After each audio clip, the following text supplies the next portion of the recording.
Selamat malam pemirsa, itulah sejumlah berita yang menjadi isu utama pekan ini. 3 berita yang menjadi perhatian akan kami sajikan dalam Metro This Week. Mengulas tajam berita sepekan bersama saya Glorinata.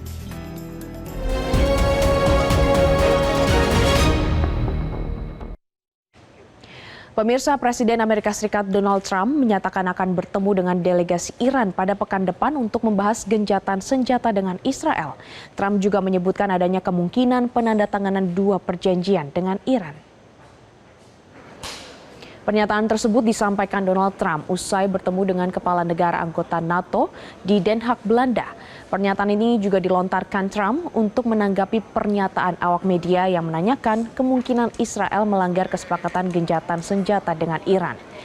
Karena menurut sejumlah pihak, Israel seringkali dianggap melanggar perjanjian gencatan senjata termasuk dengan pejuang Hamas. Trump menyebutkan dalam pertemuannya pekan depan akan membahas mengenai gencatan senjata dan konflik Timur Tengah. Trump juga menyinggung peluang kesepakatan perjanjian nuklir yang melibatkan Iran dan Amerika. Meski ia menilai perjanjian tersebut tidak diperlukan pihak Amerika untuk saat ini. We're going to talk to them next week with Iran. We may sign an agreement. I don't know. To me, I don't think it's that necessary. I mean, they had a war, they fought. Now they're going back to their world. I don't care if I have an agreement or not. The only thing we'd be asking for is what we were asking for before about we want no nuclear, but we destroyed the nuclear.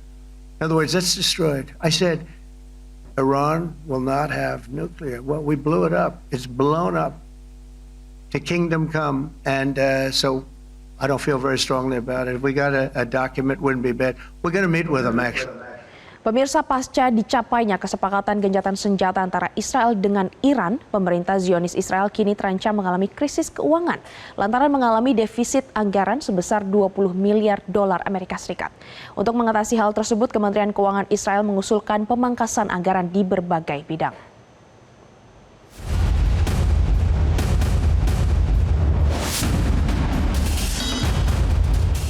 Rabu 25 Juni 2025, ribuan warga Iran berkumpul di Teheran, membawa bendera dan spanduk bertuliskan dukungan terhadap pemerintah.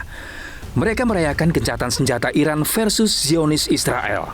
از شأن ملت ایران به طور تمام قد دفاع کنم. من برای همین امروز اینجا اومدم. دلیل نداشت امروز بیام. فقط اومدم بگم که اون چه که فرماندهی کل قوا میفرمایند ما میگیم اطاعت. هر چی که هست ما حمایت میکنیم. برای حمایت اومدیم. منتظرن که اونا یه خطایی کنن. این دفعه دیگه فکر نکنم رهبر اجازه بده اونا اصلا زنده بمونن. همه جوانان پشت رهبر وایسادن. منم به عشق این رهبر وایسادم اینجا اومدم. اصلا مشکلات اقتصادی اینا مهم نیست. مهم اینه که قلبمون به عشق رهبره. Sebelumnya, pemerintah Iran secara resmi mengumumkan gencatan senjata dan menyatakan bahwa Iran telah mencapai kemenangan atas Zionis Israel. Dalam rapat kabinet, Presiden Iran, Masoud Pezeshkian, menguji kerjasama militer dan aparat keamanan dalam mempertahankan negara mereka selama perang dengan Israel. Masoud Pezeshkian juga memuji operasi True Promise 3 sebagai serangan balasan yang sukses membuat gentar Tel Aviv. جنگ به هیچ وجه ببینید و ما آغازگر جنگ هم نبودیم ولی اینکه تجاوز کنند و اتفاق ملی کنم پسندیده نیست. Sementara itu di Israel, Perdana Menteri Israel Benyamin Netanyahu mengunjungi lokasi terdampak serangan rudal Iran di blok apartemen Rishon LeZion. Pada kesempatan itu, Netanyahu menyatakan rasa bangganya terhadap warga yang tetap tegar di tengah krisis.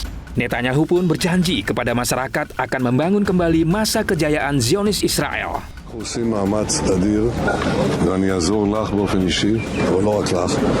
קודם כל לעזור בכל מה שניתן, יד רחבה, והכי חשוב אמרת את זה, לקצץ בבירוקרטיה, יד מהירה, כדי שנחזור לבנות כאן לתפארת. אבל אני רוצה להגיד לכם יותר מזה, אז אני רואה את ראשי הערים שלנו, אני רואה את התושבים שלנו, את האזרחים שלנו, באמת לתפארת מדינת ישראל. Meski mengklaim kemenangan dalam perang selama 12 hari dengan Iran, pemerintah Israel menerima banyak klaim ganti rugi dari warga yang terdampak akibat perang. Dilansir dari surat kabar lokal Israel, Yediot Ahronot, Pemerintah Israel menerima sekitar 38.700 klaim kompensasi sejak perang Israel-Iran meletus pada 13 Juni 2025 lalu. Puluhan ribu klaim ini meliputi 30.809 permintaan ganti rugi untuk kerusakan bangunan, 3.713 permintaan ganti rugi untuk kerusakan kendaraan, serta 4.084 permintaan ganti rugi untuk kerusakan peralatan dan barang-barang lainnya. Dari laporan terpisah situs web Israel, Behadrei Haredim menyebutkan bahwa lebih dari 24.932 klaim kompensasi dilakukan di daerah Tel Aviv. Sedangkan 10.793 klaim kompensasi lainnya diajukan di area Ashkelon. Namun sejauh ini belum ada laporan perkiraan finansial total ganti rugi yang diminta masyarakat Israel. Menurut laporan Financial Express, pemerintah Israel telah menghabiskan sekitar 593 juta dolar Amerika per hari untuk melancarkan serangan terhadap Iran. Laporan Wall Street Journal menyebut, Israel mesti merogoh 200 juta dolar per hari untuk sistem pertahanan. Sedangkan laporan Lembaga Kebijakan Ekonomi Aron memperkirakan Israel butuh 12,09 miliar dolar untuk 1 bulan perang. Sudah pasti selama 12 hari perang dengan Iran, Israel harus merogoh kantong lebih banyak. Akibatnya, saat ini Israel mengalami defisit anggaran sebesar 20 miliar dolar, sehingga Kementerian Keuangan Israel mengusulkan pemangkasan anggaran pendidikan, kesehatan, serta sosial hingga 200 juta dolar Amerika. Belum lagi pemerintah Israel harus memikirkan permintaan klaim ganti rugi dari puluhan ribu warganya sendiri. Pemirsa, usai jeda kami akan segera kembali dengan informasi. Di antaranya Komisi Pemberantasan Korupsi tidak menutup kemungkinan untuk memeriksa mantan Menteri Agama Yakut Khalil Qomas terkait dengan kasus dugaan korupsi kuota haji 2024. Kami sajikan informasinya sesaat lagi.